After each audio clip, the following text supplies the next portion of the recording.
గురుభ్యో నమః. శ్రీమాత్రే నమః. సిరికించిక్కడు కౌగిట చిక్కడు సనకాది యోగి చిత్తాబ్జములన్ చిక్కడు శృతిలతి కావళి చిక్కెనతడు తల్లి చేత ప్రేమన్ రోలన్. మనము ఆ కృష్ణ పరమాత్మ తల్లి ప్రేమకి ఏ రకంగా కట్టుబడ్డాడో చెప్పుకుంటున్నాము. అసలు ఎవరికీ చిక్కనటువంటి పరమాత్మ మనం పట్టుకున్నామంటే దొరికేటటువంటి పరమాత్మ రండి. కానీ అలాంటి కృష్ణ పరమాత్మత లక్ష్మీదేవి కౌగిలికి కూడా చిక్కనటువంటి వాడు. చిక్కడు శృతిలతి కావళి వేదాలకి కూడా అందనటువంటి వాడు. చిక్కెనతడు తల్లి చేత ప్రేమన్ రోలన్. తల్లి ప్రేమకు చిక్కిపోయాడు. అయ్యో పిచ్చి తల్లి, నేను పట్టుకోవాలంటే పట్టుబడనమ్మా, నేను పట్టుబడాలి అనుకుంటేనే నీకు పట్టుబడతాను. పిచ్చి తల్లి, నీకు ఈ విషయం తెలియక నా కోసం అంతగా పరిగెత్తుకుంటూ వస్తున్నావంటూ ఆ కృష్ణ పరమాత్మ యశోదమ్మని చూసి జాలిపడి ఆ తల్లి చేతికి చిక్కిపోయాడు. 3,000,000 దేవతలు ఈ వింతని చూడడానికి ఆకాశంలో అలా నుంచొని ఉన్నారట. అయ్యో పరమాత్మ ఏంటి, పరబ్రహ్మమేంటి, తల్లికి దొరకకుండా పరిగెత్తడం ఏంటి, ఈ తల్లేమో నేను కృష్ణుణ్ణి పట్టుకుంటాను అంటూ వెనకాల పరిగెత్తడం ఏంటి, ఇదేమి విదూరం అంటూ 3,000,000 దేవతలు ఈ లీలను చూశారట. నిజానికి మనకి చెప్పుకుంటుంటేనే ఎంత ఆనందంగా ఉందండి. మన కనులకి కట్టినట్టుగా ఆ కృష్ణ పరమాత్మ ముందు పరిగెత్తటము, యశోదమ్మ వెనక పరిగెత్తటము, దొరకక ఆ కృష్ణుడు దొరికితే ఆ యశోదమ్మ చిన్ని కృష్ణుడి చెయ్యి పట్టుకొని, అమ్మో వీడు ఇప్పుడు చెయ్యి పట్టుకున్నాను కదా, ఇప్పుడు దొరికాడు కాబట్టి సరిపోయింది, పొర్రపాటున చెయ్యి వదిలేశారో మళ్ళీ వీటిని పట్టుకోవడం చాలా కష్టమని ఆ కృష్ణ పరమాత్మ యొక్క చెయ్యి పట్టుకుంది. తల్లికి తెలీదు కృష్ణ పరమాత్మ దొరికాడే కానీ తాను పట్టుకున్నది కానీ ఆ తల్లికి తెలీదు. పిచ్చి తల్లి తల పిల్లవాడి మీద ప్రేమతోటి నేనే పట్టుకున్నాను అన్నటువంటి అతిశయంతో, మరి అప్పటి వరకు మనం మొన్న చెప్పుకున్నాం కదా, గోపికలందరూ కూడా నువ్వు నీ కొడుకుని పట్టుకోలేవు అన్నారని.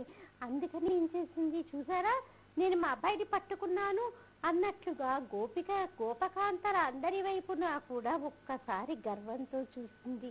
నిజానికి ఆ సన్నివేశం చాలా హృద్యమండి. కొడుకు నీ పట్టుకుని గోపికల వైపు చూస్తూ, అమ్మో మళ్ళీ వీడిని చెయ్యొదిలేశాననుకో, వీడి మళ్ళీ చిక్కుతాడా అంటూ కొడదామనుకొని చెయ్యెత్తినటువంటి యశోదమ్మకి ఆ ముద్దుగారేటటువంటి మోము చూస్తే కృష్ణ పరమాత్మది కొట్టబుద్ధి కాలేదు. నిజానికి ఆ కృష్ణ పరమాత్మ యొక్క మోము చూస్తే కొట్టాలనిపిస్తుందిటండి. పైగా అప్పటి వరకు దొంగ ఏడుపులు ఏడ్చి ఉన్నాడేమో, కాటుకంతా కూడా ముఖం నిండా కారిపోతూ ఎంతో అందంగా ఉన్నటువంటి ఆ ముద్దులొలికేటటువంటి మోమును చూసినటువంటి యశోదమ్మకి ఆ కృష్ణుణ్ణి కొట్టాలనిపించక, కాదు కానీ వీడిని ఎలాగైనా దండించాలి, ఎందుకు నేను ఇందాక అనుకున్నాను, లాలననమున బహుదోషములన్ లోలింబాలింపదాడలోపాయములన్ చాలా గుణములు కలుగును బాలురకు దాడనంబె పత్యంబరియన్. నిజానికి మనము మన పిల్లల్ని గారాం చేస్తున్నామంటూ వాళ్ళు కోరుకున్నవన్నీ కూడా వాళ్ళకి అందిస్తూ ఉంటామే, కానీ పిల్లలకి అప్పుడప్పుడు 4 దెబ్బలు కూడా పడుతూ ఉండాలి.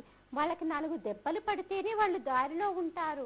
పిల్లలకి దండించటమే ఒక చాలా మంచి అవకాశం. ఎందుకు వాళ్ళు సరైనటువంటి మార్గంలో ఉండాలి అంటే అనుకొని ఏం చేసింది యశోదమ్మ, ఆ ముద్దులకేటటువంటి మోమును చూస్తే కొట్టబుద్ధి కాక అక్కడే ఉన్నటువంటి తాళ్ళున్నాయి, ఆ తాళ్ళన్నింటినీ తీసుకొని కట్టేద్దామనుకుంది కృష్ణుని. ఆయన్ని కట్టాలనుకుంటే కట్టగలుగుతా ఉంటండి మనము, కానీ పిచ్చి యశోదకు తెలియదు కదా, నేను తల్లిని వీడు కొడుకు అన్నటువంటి ధోరణిలోనే ఆలోచిస్తోంది ఆవిడ. ఎలా అయినా నేను ఈరోజు కృష్ణుణ్ణి కట్టేస్తాను అంటూ ఏం చేసింది, అప్పటి వరకు గోపకాంతలందరూ ఏం చేస్తూ ఉంటారు, పెరుగు చిలకటం కోసము పెద్ద పెద్ద కవ్వాలని దూలాలకి కట్టేసి తాళ్లతోటి పెరుగు చిలుకుతూ ఉంటారు. మరి అలాగే ఆ యశోదమ్మ కూడా ఏం చేసిందిట, అక్కడే ఉన్నటువంటి పెరుగు చిలికిన తర్వాత కొంచెము జిడ్డుగా అయిపోయినటువంటి తాళ్ళన్నిటినీ కూడా గోపకాంతలు అక్కడ పడేశారు. దగ్గరికి తీసుకుని పిల్లవాడి నడుం చుట్టూ కట్టిందిట. నడుం చుట్టూ కట్టగానే అదేం విచిత్రమో కరెక్ట్ గా 2 బెత్తెళ్ళు తగ్గిందిట. 2 బెత్తెళ్ళు తగ్గింది కదా అని ఏం చేసిందిట, వీడిని వదిలేస్తే మళ్ళీ దొరకడు అని ఒక చేయితో కృష్ణుడి చేయి పట్టుకొని మళ్ళీ ఇంకో చేయితో చిన్న ముక్కల్ని వెతుకుతూ ఆ తాళ్ళకి నడుము చుట్టూ ఉన్నటువంటి తాడుకి కడుతూనే ఉందిట. ఎంత కట్టినప్పటికీ 2-3 సార్లు కట్టినప్పటికీ కూడా 2 బెత్తెళ్లే తగ్గుతోంది. 2 బెత్తెళ్లే తగ్గుతున్నప్పటికీ కూడా యశోదమ్మకి ఆలోచన రావట్లేదు. నేను పట్టుకున్నాను, కట్టేస్తున్నాను అని తల్లి మనసుతోటి ఆలోచిస్తోంది. కానీ ఒక్కసారి ఆ తల్లి ఆలోచించకలేకపోయింది. అయ్యో, ఇన్ని తాళ్ళు ముట్టేస్తున్నాను, అయినా కూడా ఎందుకు 2 బెత్తెళ్లే తగ్గుతున్నాయి అన్నటువంటి విషయము ఆ తల్లి ఆలోచించలేకపోయింది. చివరికి తల్లి యొక్క తాపత్రయాన్ని చూసినటువంటి ఆ కృష్ణ పరమాత్మ మొత్తం నడుము చుట్టూ కూడా తాడు అమరేటట్టుగా చేసుకున్నాడు. అంటే ఈ 2 బెత్తెళ్లే తగ్గిపోవడానికి కారణం ఏంటి? ఎవరికైతే భక్తితో కూడినటువంటి ప్రేమతో నన్ను సేవిస్తారో వాళ్ళకి నేను పట్టుబడతాను అని తెలియచేయడానికే ఆయన 2 బెత్తెళ్లే తగ్గేటట్టు చేశాడు. అలా కట్టగానే యశోదమ్మ ఏం చేసింది? అమ్మయ్య, వీడి నడుముకి తాడు కట్టేశాను, మరి దీన్ని ఎక్కడ కట్టాలి అంటూ ఒక రోలుకి కట్టేసింది. ఒక రోలుకి ఆ కృష్ణ పరమాత్మని కట్టేసి వదిలేసింది. మరి రోలుకి కట్టగానే మరి చిన్ని కృష్ణుడు ఆగుతాటండి. ఆయన ఏం చేశాడు? రోలుతో సహా ఈడ్చుకుంటూ వెళ్ళి 2 చెట్ల మధ్య నుంచి వెళ్ళి వాళ్ళకి శాపాన్ని విముక్తి చేశాడు. ఆ ఇద్దరు కూడా 2 చెట్లు కూడా గంధర్వులు. ఎప్పటి నుంచో ఉన్నటువంటి వారికి ఆ కృష్ణ పరమాత్మ 2 చెట్ల మధ్య నుంచి రోటితో సహా వెళ్ళేసరికి వారికి శాప విమోచనమైంది. ఈ రకంగా వారికి శాప విమోచనమయ్యి చేశాడు.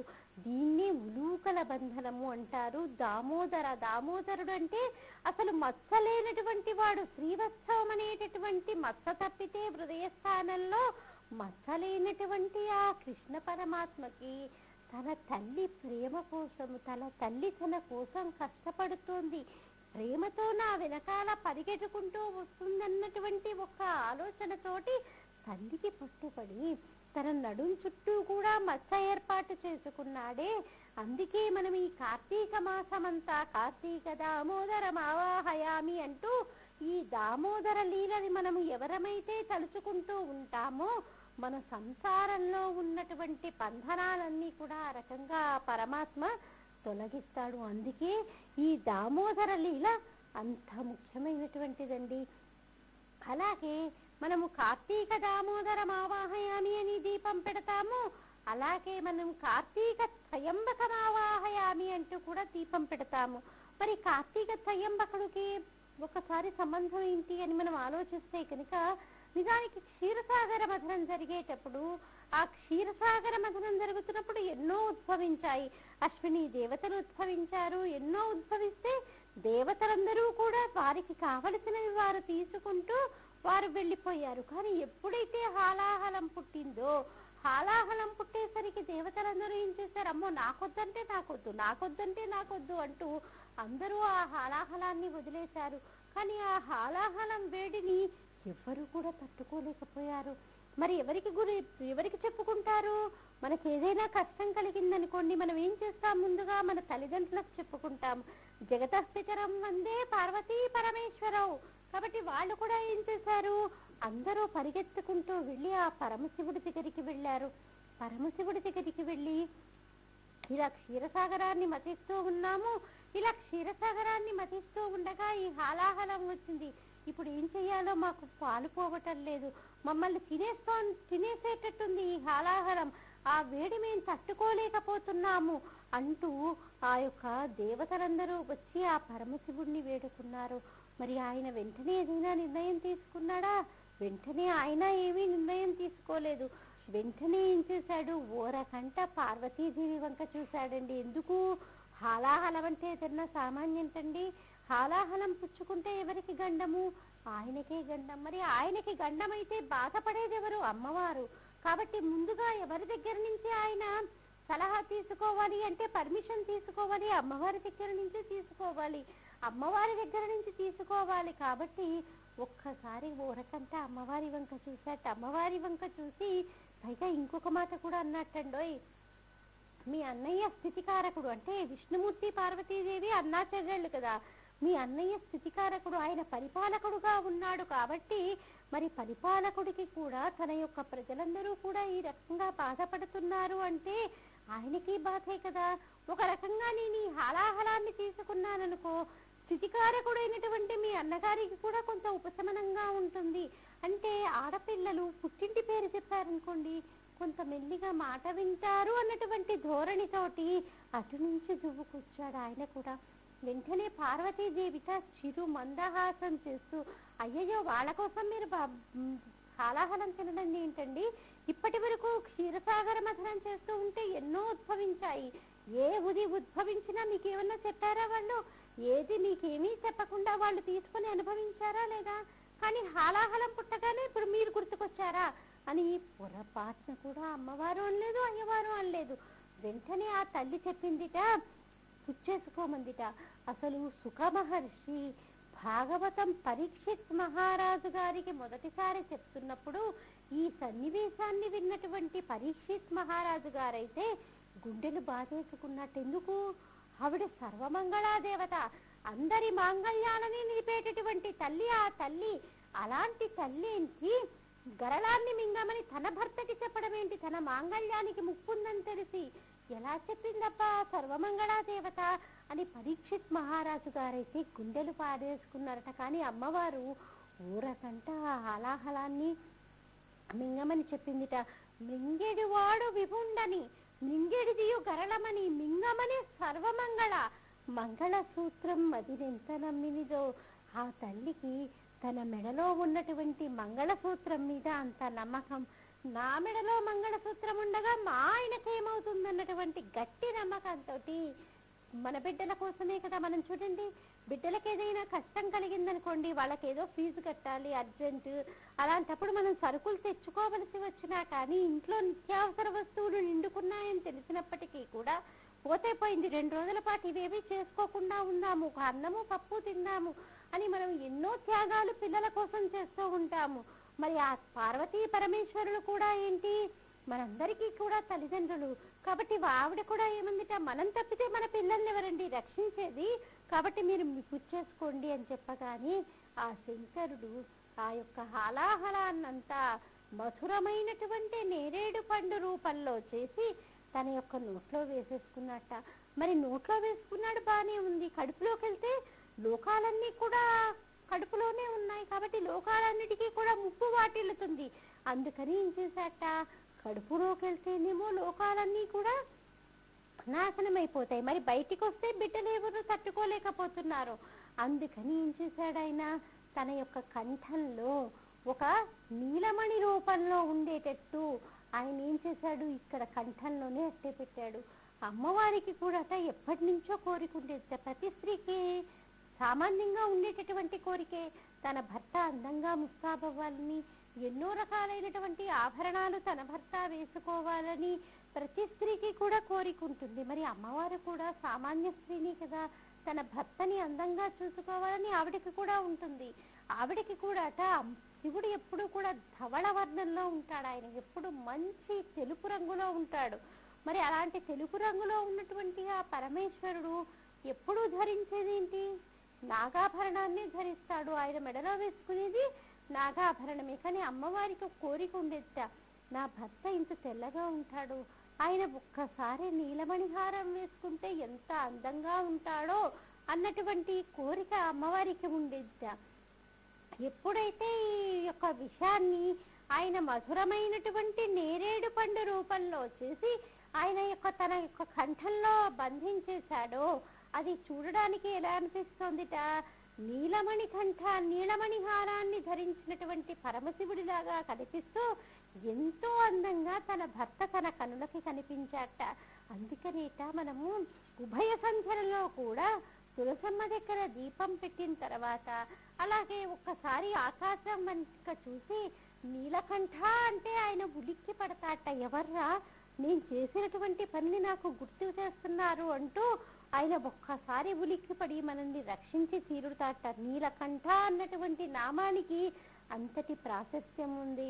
శంకర భగవత్పాదుల వారైతే అమ్మవారికి ఈ విషయాన్ని తెలియచేస్తూ ఆయన ఈ యొక్క గరళాన్ని మింగినటువంటి విషయాన్ని గుర్తు చేస్తూ, అదంతా ఆయన గొప్పతనమేమీ కాదమ్మా, నీ మెడలో మంగళసూత్రం ఉంది, నీ చెవికి తాటంకాలున్నాయి, అందుకే ఆయన ఆ యొక్క గరళాన్ని మింగి కూడా ఆయన మృత్యుంజయుడు అవ్వగలిగాడు అంటూ సుధామప్యాస్వాధ్య ప్రతిభయ జరా మృత్యుహరిణీ విపత్యంతే విశ్వే విధిశతమఖాద్యాది విశదా కరాళం యత్క్షేళం కబళితవత కాలకలన న శంభో సన్మూలం తవ జనని తాటంక మహిమా అంటూ శంకర భగవత్పాదుల వారు, నీ గొప్పతనమేమీ కాదయ్యా, నువ్వు గరళాన్ని మింగగలిగావు అంటే నా తల్లి మెడలో మంగళసూత్రాలున్నాయి కాబట్టి నువ్వు మింగగలిగావు, నా తల్లి యొక్క చెవికి తాటంకాలున్నాయి కాబట్టి నువ్వు మింగగలిగావు, అంతేకాని నీ గొప్పతనం కాదు అంటూ దిప్పి పొడిచాట.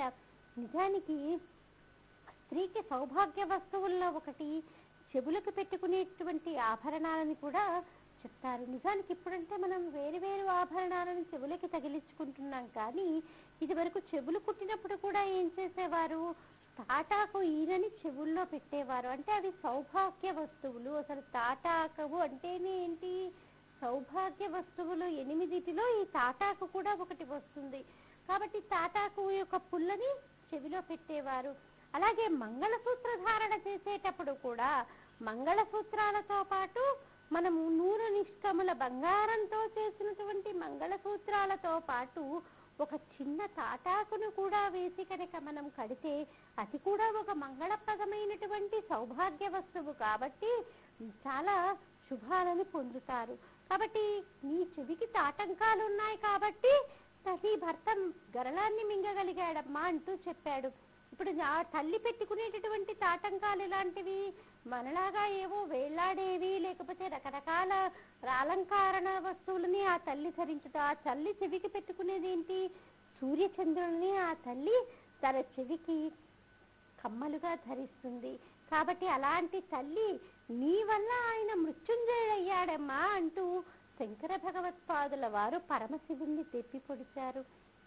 అంటే మనము ఈ క్షీరసాగర మథనంలో ఈ హాలాహల భక్షణము, ఈ అమ్మవారి గురించి చెప్పినటువంటి శ్లోకాన్ని కనుక మనం మననం చేసుకుంటే కనుక భర్తకి ఏదైనా అనారోగ్యం ఉండి, లేకపోతే ఆసుపత్రిలో ఉండి, అంటే ఏదైనా అపాయం ఉందని గనక వైద్యులు చెప్తే మనం భక్తి శ్రద్ధలతో కనుక ఇది పారాయణ చేసి ఈ శ్లోకాన్ని మనం నిత్యం చదువుతూనే ఉంటే కనుక అతడు మృత్యుంజయుడవుతాడు, చిరంజీవి అవుతాడు. అకాల మృత్యువు ఏదైనా ఉంటే కనుక అతనికి తొలగింపబడుతుంది. మనం చేయాల్సింది ఎలా ఏంటి, శ్రద్ధగా ఇది మనకి జగద్గురువులైనటువంటి శంకర భగవత్పాదుల వారు ఇచ్చినటువంటి శ్లోకము మనకు కాబట్టి మనం దీన్ని తప్పకుండా పారాయణ చేసినట్లయితే గురువులు చెప్పినటువంటి మాట ఎప్పుడూ కూడా వమ్ము కాదు, కాబట్టి నా మాంగళ్యం నిలబడుతుంది అన్నటువంటి పూనికతో కనుక మనం ఈ శ్లోకాన్ని చదివినట్లయితే తప్పకుండా వారికి చక్కటి ఆరోగ్య పరిస్థితి ఏర్పడుతుంది. కాబట్టి మరి ఆ శంకరుడు కూడా అంత అందంగా ఉండేటటువంటి వాడు కూడా ఏంటి, తనకి మచ్చ పెట్టుకోవలసినటువంటి అవసరం లేకపోయినప్పటికీ కూడా అందరినీ రక్షించడం కోసం, మనల్నందరినీ రక్షించడం కోసం ఆయన తన యొక్క కంఠంలో ఆ మచ్చని నీలమణి రంగులో ఉన్నటువంటి మచ్చని ఆయన కంఠంలో పొందుపరుచుకున్నాడు. కాబట్టి ఇద్దరు, దామోదరుడు అటు విష్ణుమూర్తి ఇటు పరమశివుడు కూడా మనందరికీ మేలు కలిగించటం కోసమే ఈ పనులు చేశారు. కాబట్టి మనం ప్రతినిత్యము కూడా కార్తీక మాసంలో కార్తీక దామోదరం ఆవాహయామి అంటూ దామోదర లీల, అలాగే కార్తీక త్రయంబకం ఆవాహయామి అంటూ ఈ పరమశివుడు నీలకంఠుడుగా మారినటువంటి మైదాన్ని కనుక మనం చెప్పుకుంటూ ఉంటే చక్కటి ఫలితాలను పొందుతామంటే ఏంటి, ఈ 2 నామాలకి అంతటి ప్రాశస్త్యం ఉంది. కాబట్టి కార్తీక మాసంలో ఇటు విష్ణుమూర్తి ఇటు పరమశివుడు అన్నటువంటి భేదం లేకుండా నిత్యము మనం చేస్తున్నటువంటి ఉపాసన చేస్తూ ఉంటే కనుక మనలో ఉన్నటువంటి జీవుడు ఉద్ధరింపబడతాడు. మనం ఏమనుకుంటాము, ఎప్పుడూ కూడా సంపాదన మీదే పడిపోయి అది ఏ రకంగా సంపాదించినప్పటికీ కూడా ఈ సంపాదన మీద పడిపోయి ఇటువంటి పూజా పునస్కారాలు అనగానే మనకి ఎటువంటి మక్కువ లేకుండా రాను రాను ఈ కలియుగంలో మనుష్యులు తయారవుతున్నారని మనకి ఋషులు ఏం చేశారు, ఎంతో వాంగ్మయాన్ని ఇచ్చారు. ఈ వాంగ్మయంలో ఉన్నటువంటి విషయాలని మనం తెలుసుకోవటమే కాదు, మన ముందు తరాలకి కూడా ఇంతే పదిలంగా మనము అందచేయాలి.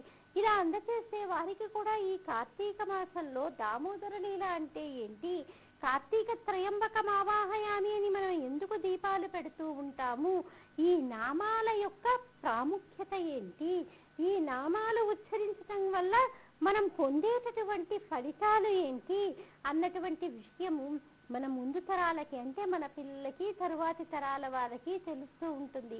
కాబట్టి తప్పకుండా ప్రతి ఒక్కరము కూడా ఈ నామ విశేషాలను తెలుసుకొని ముందు వాళ్ళకి కూడా తెలియచేయటానికి ప్రయత్నం చేయాలి.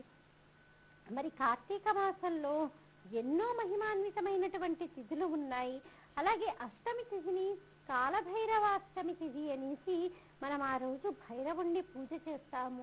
ఈ భైరవుణ్ణి పూజించేటప్పుడు మనం ఏం చేయాలి, ఏవో కొన్ని గారెలు చేసి ఆ గారెలని భైరవుడికి నివేదన చేసి, ఎందుకు మనకి శరీరంలో నుంచి జీవుడు వెళ్ళిపోయిన తర్వాత వెనకాల అంటే ప్రతి ఒక్కరూ కూడా వాళ్ళ ఏదో ఒక సమయంలో ఈ శరీరంలో ఉన్నటువంటి జీవుణ్ణి వదిలిపెట్టవలసింది. ఎందుకు, మనకి ఆయు ప్రమాణం ఇంత అని మనకి భగవంతుడు ఇచ్చాడు ఊపిర్ల రూపంలో లెక్క కట్టి. మరి మన తుది శ్వాస వదిలేది ఊపిరి పీల్చేటప్పుడు అయి ఉండొచ్చు, ఊపిరి వదిలేటప్పుడు అయి ఉండొచ్చు. మరి ఏది ఏమైనప్పటికీ కూడా మరి మనం ఇలా ఊపిరి వదిలేసిన తర్వాత మనతో వెంట వచ్చేదేది, మన బంధువులు ఎవరు మనతో వెంట రారు కదా. కూతుళ్ళు వచ్చినా భార్య వచ్చినా ఎంతవరకు వస్తారు, గడప వరకే వస్తారు. మరి కొడుకు ఏం చేస్తాడు, రుద్రభూమి వరకు తీసుకెళ్తాడు. రుద్రభూమి వరకు తీసి కొడుకుగా తాను చేయాల్సినటువంటి కర్తవ్యాలన్నీ కూడా చేసి, అది మంచి కొడుకు అయితే, లేకపోతే వాడు కుపుత్రుడైతే మనం ఏమీ చేయలేం. కపాల మోక్షం కాగానే వాడు కూడా ఏం చేస్తాడు, అయ్యో ఇన్ని సంవత్సరాలు ఎంతో ప్రేమగా నన్ను పెంచి పెద్ద చేసినటువంటి తల్లి అయ్యో వెళ్ళిపోయింది, కపాల మోక్షం కూడా అయిపోయింది, ఇక నేనెందుకు ఇక్కడ అంటూ వాడు కూడా ఏం చేస్తాడు, 2 చెంబులు నీళ్లు పోసుకుని వాడు ఇంటికి వెళ్ళిపోతాడు. మరి అక్కడ ఉండేది ఎవరు, అక్కడ ఉండేది ఒంటరిగా నీలో ఉన్నటువంటి జీవుడే ఉంటాడు. మరి ఒంటరిగా ఉండేసరికి భయం వేస్తుందా లేదా, భయంతో బిక్కు బిక్కుమని అక్కడ మన జీవుడు ఉంటే వెనకాల భైరవుడు మనల్ని పరిగెత్తిస్తాడు. ఆ భైరవ దండన లేకుండా ఉండాలి అంటేనే మనం కార్తీక పౌర్ణమి రోజు మనము జ్వాలాతోరణం కింద నుంచి లోపలికి వస్తున్నాము. అలాగే ఆ భైరవ దండన పొందకుండా ఆ భైరవుడి యొక్క అనుగ్రహాన్ని మనం పొందాలి అంటే ఈ అష్టమి తిథి రోజు ఏం చెయ్యాలి, ఆ భైరవుడికి చక్కగా గారెల మాల వేసి మనకి ఎంత చేతనైతే అంత, అంటే ప్రతి జీవి యందు కూడా మనం ఏంటి స్నేహభావాన్ని ప్రేమభావాన్ని చూపించాలి.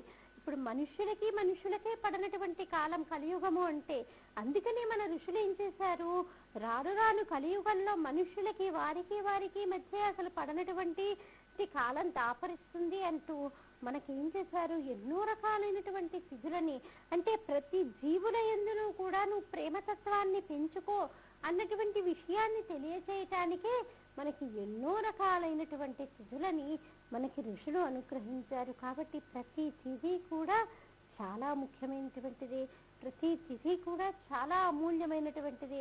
కార్తీక మాసంలో ఇలా దీక్ష తీసుకొని ప్రతి తిథిని కూడా మనము ఈ రకంగా కనుక నిర్వహించినట్లయితే మనలో ఉన్నటువంటి జీవుడు ఉద్ధరింపబడతాడు.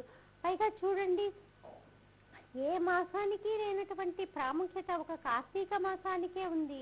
చూడండి, కార్తీక మాసంలో కార్తీక పురాణం అంటూ 1 రోజుల పాటు ఒక్కొక్క రోజు ఒక్కొక్క రకమైనటువంటి కథను తెలుసుకుంటాము. ఏ తప్పు చేస్తే ఆ జీవుడు ఎటువంటి శిక్షని అనుభవించాడు, మళ్ళీ ఏ పుణ్యం చేస్తే ఆ జీవుడు మళ్ళీ ఉద్ధరింపబడ్డాడో మనం కార్తీక పురాణంలో తెలుసుకుంటూ ఉంటాము. ఇవన్నీ కూడా ఎందుకు, నీలో ఉన్నటువంటి జీవుణ్ణి నువ్వు ఉద్ధరించుకోవడం కోసం ఇవన్నీ కూడా మనకి ఋషులు ఇచ్చినటువంటి వాంగ్మయం. కాబట్టి తప్పకుండా మనందరం కూడా ఈ కార్తీక మాసాన్ని మనం సద్వినియోగపరుచుకోవాలి. ఈ కార్తీక మాసాల్లో మనం చేసేటటువంటి మరొక ప్రత్యేకమైనటువంటి ప్రక్రియ వనభోజనాలకి వెళ్ళటము. అలాగే మనము మార్గశీర్ష మాసంలో వచ్చేటటువంటి చివరి మంగళవారం రోజున కాత్యాయని వ్రతాన్ని నిర్వహిస్తున్నామమ్మా. ఈ కాత్యాయని వ్రతం చేసుకున్నంత మాత్రాన వివాహానికి ఆటంకంగా ఏవైనా దోషాలుంటే కనుక అవి తొలగింపబడతాయి. ఆసక్తి ఉన్నటువంటి వారంటే ఇది సామూహికంగా మనం నిర్వహిస్తున్నాం కాబట్టి చక్కటి ఫలితాలుంటాయి. కాబట్టి ఎవరైతే శీఘ్రగతిన వివాహం చేసుకోవాలనుకుంటున్నారో వారందరూ కూడా సంప్రదించాల్సినటువంటి టెలిఫోన్ నెంబర్ 8112512611 సంప్రదించగలరు.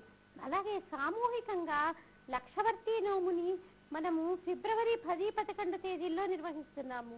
ఈ లక్షవర్తి నోము ప్రతి స్త్రీ ఆచరించాలి. కానీ చాలా వ్యయము ప్రయాసతో కూడుకున్నటువంటి వ్రతము. మన ఆడపడుచులందరి కోసము కూడా అతి తక్కువ వ్యయంతో చక్కటి ఫలితాలను పొందాలని ప్రసిద్ధ పుణ్యక్షేత్రమైనటువంటి అన్నవరంలో నిర్వహిస్తున్నామండి. ఆసక్తి ఉన్నటువంటి వారు సంప్రదించాల్సినటువంటి టెలిఫోన్ నెంబర్ 8125512611 సంప్రదించగలరు. ఇంకా దీనికి సంబంధించినటువంటి విషయాలని మళ్ళీ మన